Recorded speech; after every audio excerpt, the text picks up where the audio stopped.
말씀 사도행전 23장 12절부터 30절까지의 말씀입니다. 사도행전 23장 12절에서 30절까지의 말씀.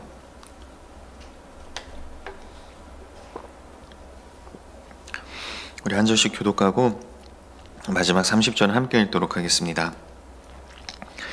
나리샘의 유대인들이 당을 지어 맹세하되 바울을 죽이기 전에는 먹지도 아니하고 마시지도 아니하겠다 하고 이같이 동맹한 자가 40여 명이더라. 대제사장들과 장로들에게 가서 말하되 우리가 바울을 죽이기 전에는 아무것도 먹지 않기로 굳게 맹세하였으니 이제 너희는 그의 사실을 더 자세히 물어보려는 척하면서 공회와 함께 천부장에게 청하여 바울을 너희에게로 데리고 내려오게 하라. 우리는 그가 가까이 오기 전에 죽이기로 준비하였노라 하더니 바울의 생질이 그들이 매복하여 있다 함을 듣고 와서 영내에 들어가 바울에게 알린지라. 바울이 한 백부장을 청하여 이르되 이 청년을 천부장에게로 인도하라. 그에게 무슨 할 말이 있다 하니 천부장에게로 데리고 가서 이르되 죄수 바울이 나를 불러 이 청년이 당신께 할 말이 있다 하여 데리고 가기를 청하더이다 하매 천부장이 그의 손을 잡고 물러가서 조용히 묻되 내게 할 말이 무엇이냐. 대답하되 유대인들이 공모하기를 그들이 바울에 대하여 더 자세한 것을 묻기 위함이라 하고 내일 그를 데리고 공회로 내려오기를 당신께 청하자 하였으니 당신은 그들의 청함을 따르지 마옵소서. 그들 중에서 바울을 죽이기 전에는 먹지도 않고 마시지도 않기로 맹세한 자 40여 명이 그를 죽이려고 숨어서 지금 다 준비하고 당신의 허락만 기다리나이다 하니 이에 천부장이 청년을 보내며 경계하되 이 일을 내게 알렸다고 아무에게도 이르지 말라 하고 백부장 둘을 불러 이르되 밤 제3시에 가이사랴까지 갈 보병 200명과 기병 70명과 창병 200명을 준비하라 하고 또 바울을 태워 총독 벨리스에게로 무사히 보내기 위하여 짐승을 준비하라 명하며 또 이 아래와 같이 편지하니 일러스되 글라우디오 루시아는 총독 벨릭스 각하께 문안하나이다. 이 사람이 유대인들에게 잡혀 죽게 된 것을 내가 로마 사람인 줄 들어 알고 군대를 거느리고 가서 구원하여다가 유대인들이 무슨 일로 그를 고발하는지 알고자 하여 그들의 공회로 데리고 내려갔더니 고발하는 것이 그들의 율법 문제에 관한 것뿐이요 한 가지도 죽이거나 결박할 사유가 없음을 발견하였나이다. 함께 읽겠습니다.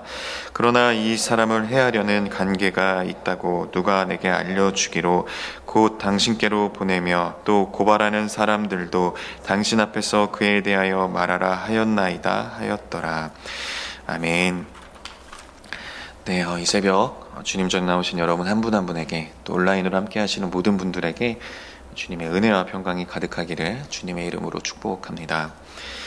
오늘은 사명자를 지키시는 주권자 하나님이라는 제목으로 여러분들과 함께 말씀을 나누고자 합니다. 자, 어제 본문 마지막이었죠. 이제 주님께서는 바울에게 찾아오셔서 이제 로마에서 감당해야 할 그 사명이 있음을 말씀을 해주셨습니다. 그 말씀을 통하여서 사도 바울에게 위로를 주시고 또 이 사도 바울의 이 사명을 재확인시켜 주시는 일을 하셨죠. 그리고 말씀하신 그 일을 이루어 가시기 위해서 이 사도 바울을 이 로마로 보내는 일을 이제 하나님께서 시작하십니다. 이 하나님의 일을 이루어 가시는 그 하나님의 그 놀라운 이 섭리와 계획을 오늘 본문을 통해서 우리는 볼 수가 있습니다. 12절은 이렇게 말씀합니다. 나리샘의 유대인들이 당을 지어 맹세하되 바울을 죽이기 전에는 먹지도 아니하고 마시지도 아니하겠다 하고 이같이 동맹한 자가 40여 명이더라. 이제 이 바울을 죽이기로 결단한 이 극단적인 이 암살자 40여 명이 이제 바울을 죽이기 전에는 먹지도 않고 마시지도 않겠다라는 이런 맹세를 하게 됩니다. 이 오래전에 이 사도 바울이 사울이었을 때 가졌던 것과 같은 이 그릇된 열심인 것이죠. 사도 바울 역시 그리스도인들 이 교회를 핍박하기 위해 그들을 죽이기 위해서 이러한 열심이 있었던 것을 우리는 지난 본문들을 통해서 볼 수가 있습니다. 그렇게 맹세한 이들이 대제사장과 장로들에게 가서 자신들의 계획을 이야기합니다. 대제사장들과 장로들에게 가서 말하되 우리가 바울을 죽이기 전에는 아무것도 먹지 않기로 굳게 맹세하였으니 이제 너희는 그의 사실을 더 자세히 물어보려는 척하면서 공회와 함께 천부장에게 청하여 바울을 너희에게로 데리고 내려오게 하라. 우리는 그가 가까이 오기 전에 죽이기로 준비하였노라 하더니, 바울이 이제 이 로마법의 보호를 받는 이 로마 시민권자이기 때문에 이 공식적으로 이 바울을 죽이기가 어려워진 것이죠. 그래서 어제 본문이었죠. 거기서 이제 공회가 열렸다가 사두개인과 바리새파인들이 이제 싸우게 되면서 공회가 해산됐는데, 그 공회를 다시 열자고 요청을 해서 사도 바울이 구금된 장소에서 그 공회로 이동할 때 그때를 노려서 이제 암살을 시도하고자 한 것입니다. 그런데 놀랍게도 이 사실을 이제 바울의 생질, 이 조카가 알게 됩니다. 바울의 생질이 그들이 매복하여 있다 함을 듣고 와서 영내에 들어가 바울에게 알린지라. 이 원문을 보면 이 바울 누나의 아들로 이제 기록이 되어 있습니다. 이제 조카죠. 과연 이 바울의 조카가 이것을 어떻게 듣고 알게 되었을까? 그저 우연이었을까?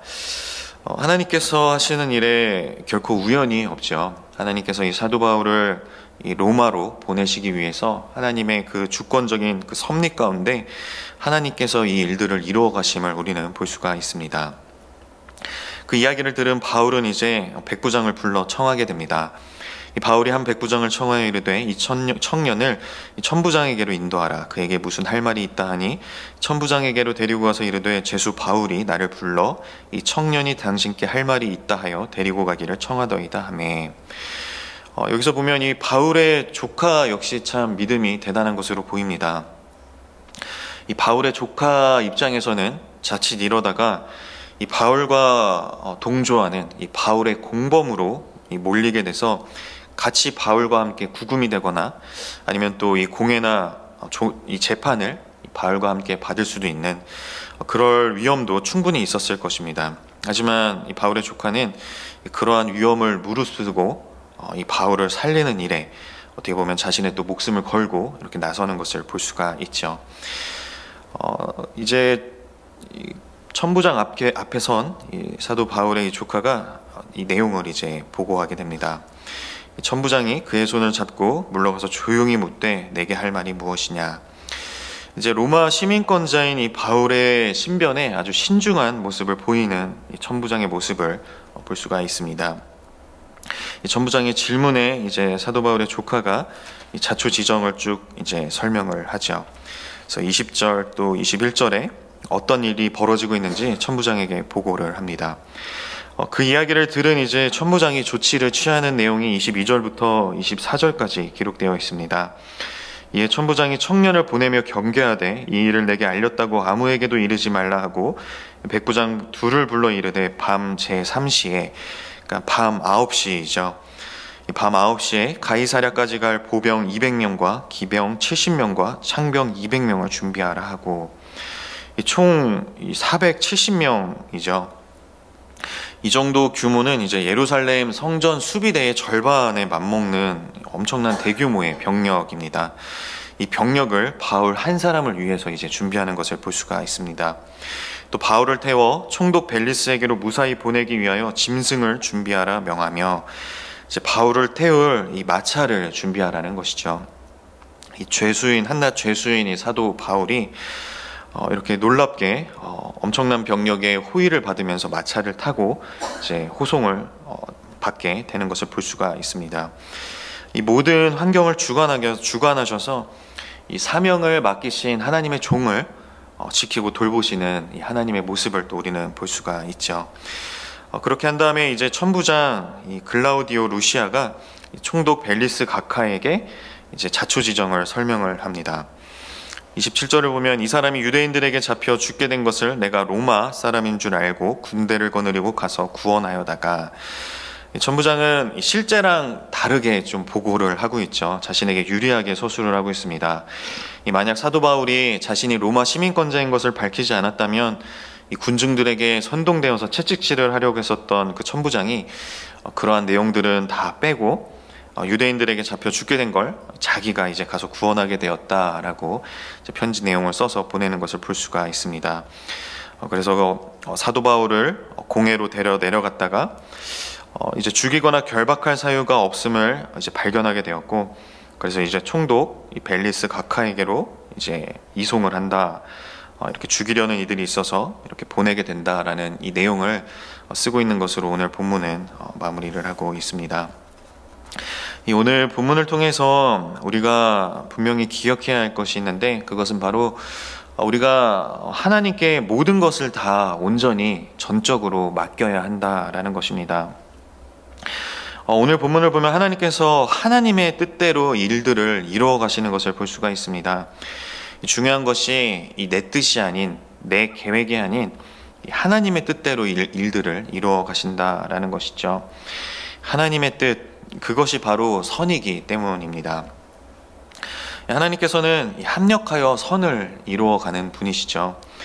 오늘 본문을 보면 이 바울의 조카를 통해서 바울을 암살하고자 하는 그 계획을 듣게 하신 것, 또 이 천부장의 마음을 움직이셔서 이 바울을 안전하게 보호하신 것, 심지어 바울을 죽이기 위해서 맹세를 한 이 40여 명과 또 그들과 함께 동조한 이런 대제사장들과 장로들의 그런 악한 생각과 이 계획까지, 이 모든 것이 다 하나님의 뜻을 이루어가는데 하나님께서 쓰고 계신다라는 겁니다. 전부 다 하나님의 주권 아래에서 하나님께서 이루어 가시는 하나님의 섭리라는 것이죠. 하나님께서는 사도 바울에게 분명히 말씀하셨죠. 로마에 가서 예루살렘에서 증언한 것처럼 로마의 그 수많은 군중 앞에서, 이 가이사 앞에서 이 복음을 증언해야 할 것이다라는 그 사명을 주셨다라는 겁니다.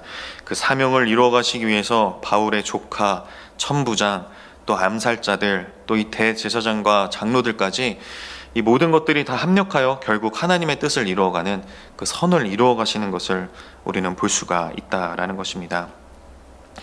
그러므로 우리는 내가 세우고 있는 내 뜻, 내 계획, 이 땅의 계획을 이루어가기 위해서 하나님을 이용하는 것이 아니라 그 모든 것을 다 내려놓고 전적으로 하나님께서 그 하늘의 뜻을 이루어 가시는데 우리의 모든 것을 다 내어드리고 맡겨드려야 한다라는 것입니다.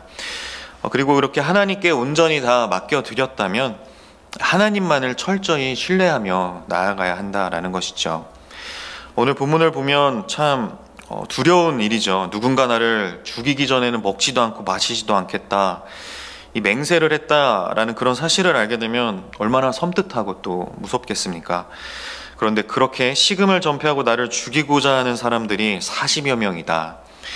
정말 생각만 해도 몸서리가 쳐집니다. 근데 사도 바울은 오늘 본문 어디에서도 두려워하거나 걱정하거나 근심했다는 이야기를 찾아볼 수가 없습니다.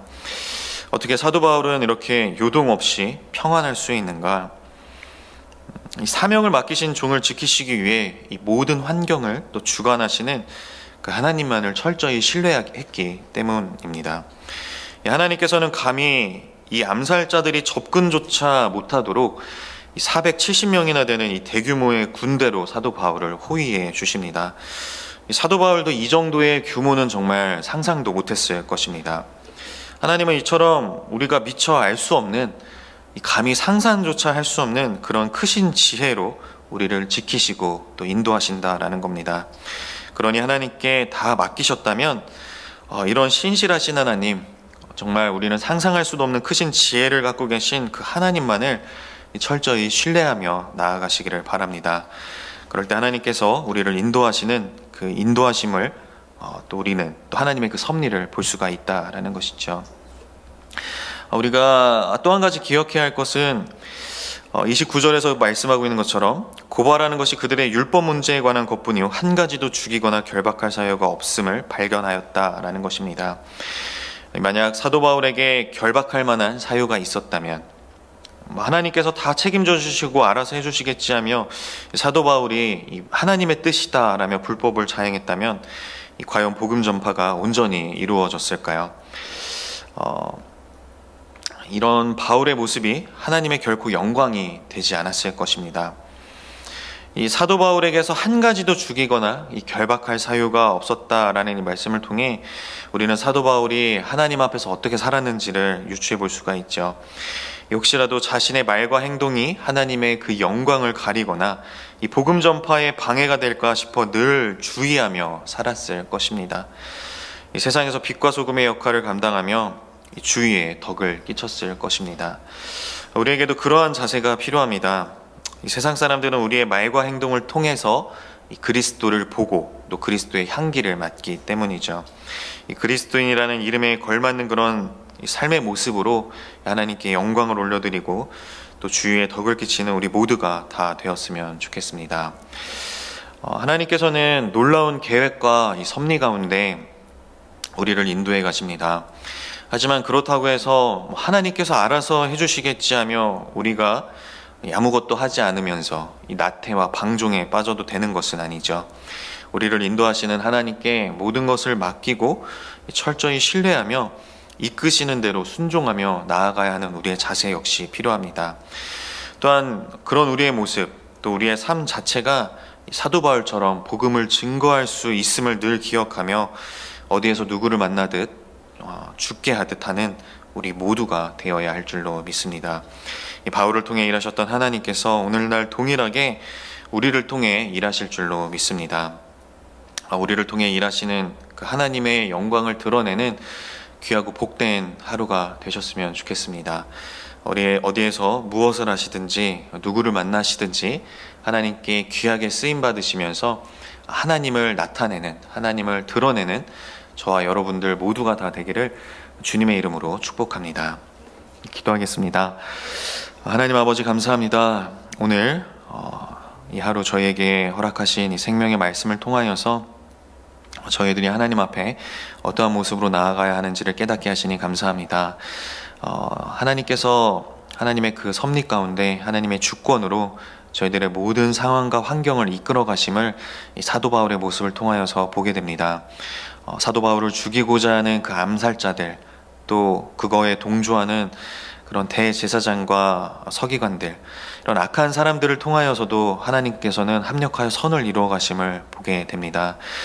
우리 삶 가운데 마주하는 우리가 이해할 수 없는 애매한 고난들, 또 우겨쌈들, 이 모든 것들을 통하여서 결국엔 하나님께서 선을 이루어 가심을, 하나님의 뜻을 이루어 가심을 저희들이 믿음으로 바라보며 나아갈 수 있도록 주여 역사하여 주시고, 또 저희들에게 그런 흔들림 없는 굳건한 믿음을 허락하여 주시옵소서.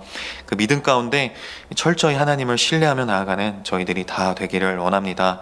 그러한 우리의 모습이 믿지 않는 이들에게, 또 다른 성도들에게 덕이 될 수 있도록 인도하여 주시고, 저희들을 통하여서 하나님의 그 영광과 살아계심이 온전히 드러날 수 있도록 인도하여 주시옵소서.